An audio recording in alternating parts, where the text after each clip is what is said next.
Hi, I'm Hailey. I'm from Canada, but I spent a few years in the US for high school. My year is 20.5 and I'm in the Underwood division. Hi, my name's Amiah. I'm a 20.5. I'm in the Underwood division as well, a life science and biotech major, and I'm from the US. Hi, my name is Michele. I'm a freshman and I'm in UD. I'm half Swiss, half Indonesian. My name is Beatriz. I'm also a freshman and I'm also in UD. I was born and raised in Brazil, but I'm Korean. My name is Alphonce. I'm a 20.5 and I'm in Underwood division. I'm a Tanzanian American, so I was born in Tanzania and I grew up some there and some in the US. My name is Siena Mirabella. I'm a 20.5. I'm from America and I'm Underwood division. My name is Felicia. I'm a 20 freshman. I'm in the ISED division and I am from Indonesia. Yes, I've heard of the Black Lives Matter movement. Yeah. Yes, I've heard about it. I know that it started in America in 2013 after Trayvon Martin was shot by a cop and he was like unarmed, and obviously people were like, how could this happen and how could he get away with it?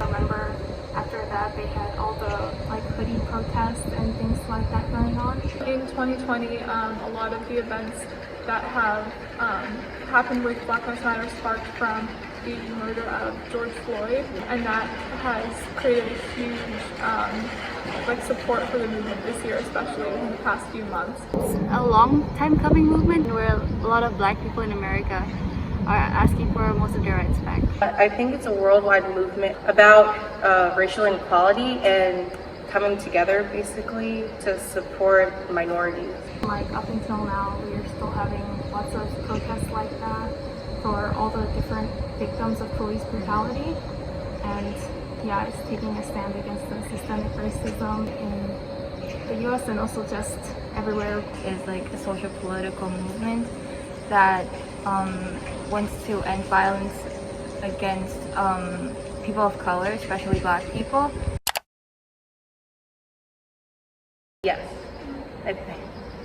I believe so. Yeah. I'm not sure, but I searched it up.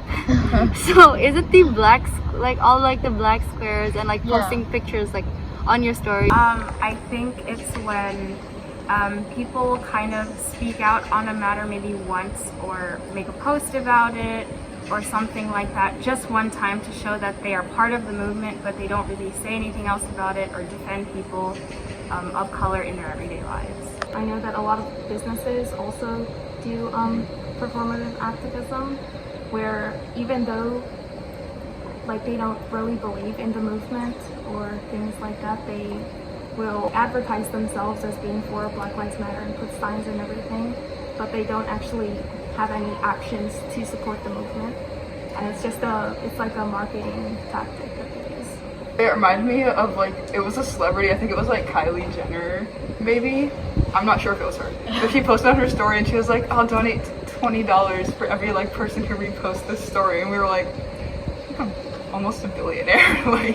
You can just make a donation.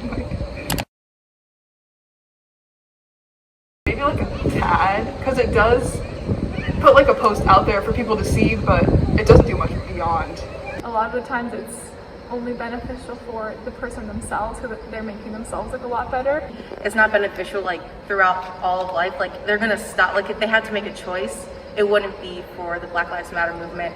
I think there's always a small benefit to it. I don't think it's fulfilling the right intentions it's supposed to be fulfilling, but there are still benefits. It's good for these movements to get publicity through the big celebrity, and unfortunately a lot of people might be a bit blinded to their actual support for the movement. Maybe short term, I think with the whole Blackout Tuesday, I think for example everyone was doing it, so I think in some sense it does raise awareness, obviously for short term, because if everyone's talking about it, then you're like, oh okay, maybe this is something I should look into, read about it and stuff like that, but I don't think it's particularly sustainable.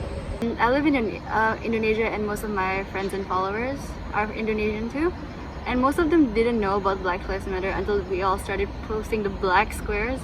So while it didn't really help activism in sort, it just spread awareness, I guess. Well, I think that racism is universal. It's such a universal topic in itself. I think it's universal because every minority can relate to it. I think it's a chance for people like of all backgrounds to come together. Like I've been to protests in the US and it wasn't just Black people who were oppressed that spoke, like all minorities. In all these different countries, there's like people who are like going to US embassies and protesting there, or just protesting in their home countries as well. It's kind of like a pattern, like because there's a big minority speaking out against their oppression and everything. It's the same in every country. America is not the only country with discrimination, so it's everywhere. It's here, you know, in Korea, everywhere. Recently, there was a controversy with with Sam when he spoke out about blackface. There was like petitions to deport him and send him back to his country. Yeah, I and remember things that. like that. Paying attention to like the K-pop industry, I see a lot of idols who do things like mocking Black culture, or they'll do blackface, or they'll like appropriate hairstyles, things like that. Before, there was also a lot of like blackface in comedy skits and things like that.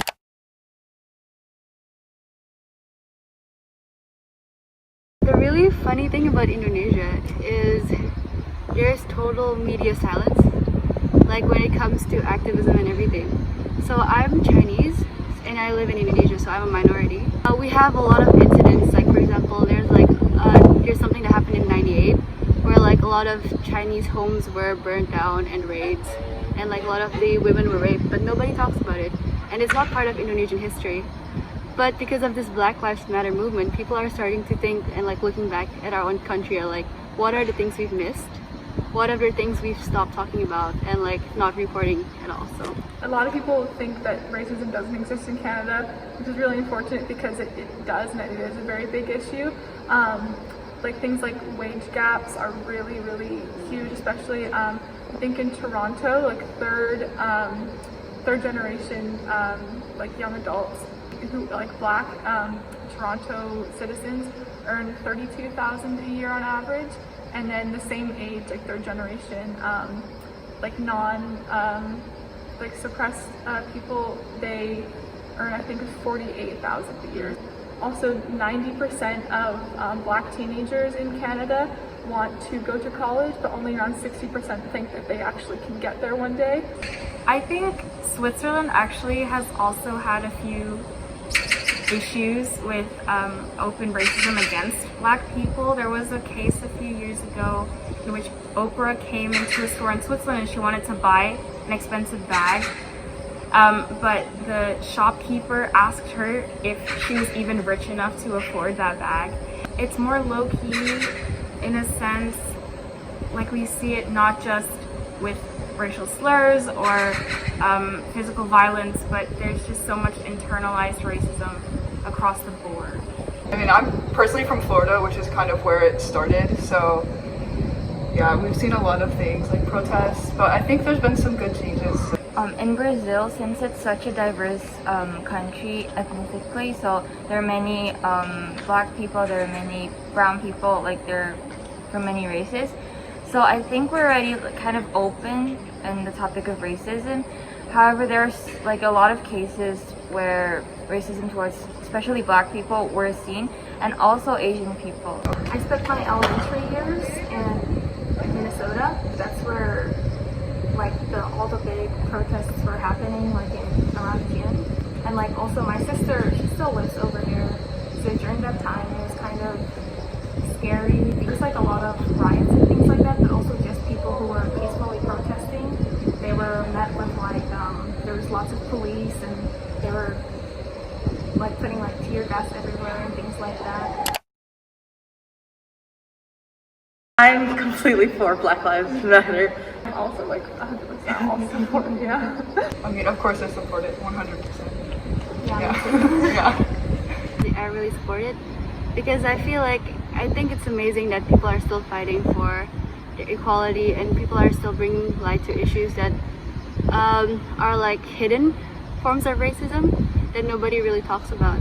I mean, I definitely think that it's a good thing that we're taking more active approaches to kind of combat this violence and targeting of Black people, because it's not okay in any way, shape, or form. I don't like the burning of buildings. I don't support any of the violence that happens. And I think a lot of people that don't support Black Lives Matter, I think it's because they've listened to the media and all they see is like the riots that are happening. I think the media plays a really, really big role in branding a lot of the events that Black Lives Matter put together in really bad ways, I think. Everybody has the right to protest, but I feel like that's not being upheld, which is a big issue. I did want to go to the protest, but Corona was running rather rampant at that time. But I do what I can. I donated to causes, shared links on to like further educate people, help people out and stuff like that. But I definitely would like to become more involved in the future. There were still a lot of like events happening for Black Lives Matter. There even like now there still are, but no one talks about it because they're not turning as violent as they were back in like June and May. So the media was like, oh, well, we don't care, like there's no reason we should be covering it. I think that it should still be something that people, you know, continue to talk about because they are like still happening. I believe that this movement, the Black Lives Matter movement, has sparked awareness to other racial minorities too, including Asians, of course. But I think like it's a really great first step that we're taking. It took a long time to get here, but I think we're taking steps little by little. I really wish that more countries can do the same and more people can start advocating for it. We shouldn't fight, we should come together peacefully. I think that's the best way our word's gonna get across effectively. Alright, thank you guys for sharing your thoughts and your opinions on the whole movement. And thank you guys so much for being a part of this video. Thanks for watching. Thanks for asking. Thank you guys so much. Thank you. Bye. Thank you. Bye. Bye-bye.